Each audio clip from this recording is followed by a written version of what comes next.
It's in the middle of summer. Actually, I use sunscreen every 2 hours. 2 hours? Yes, but I make sure to use water-based sunscreen so that it's not going to be, clogging our pores. Because we need to make sure that, we need to make sure that kahit summer, we still take good care of our skin. And of course, hydrate.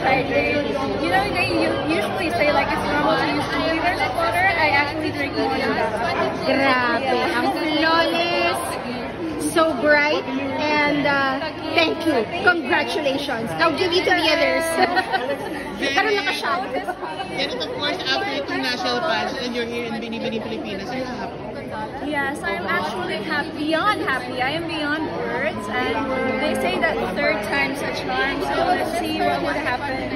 And hopefully at this time, I cinch one. So what advocacy are you bringing here in Binibini, Pilipinas? I'm bringing the advocacy of food security by means of having accessible transportation throughout our archaeological systems. Alright, good luck girl. Ganda-ganda mo. This is it.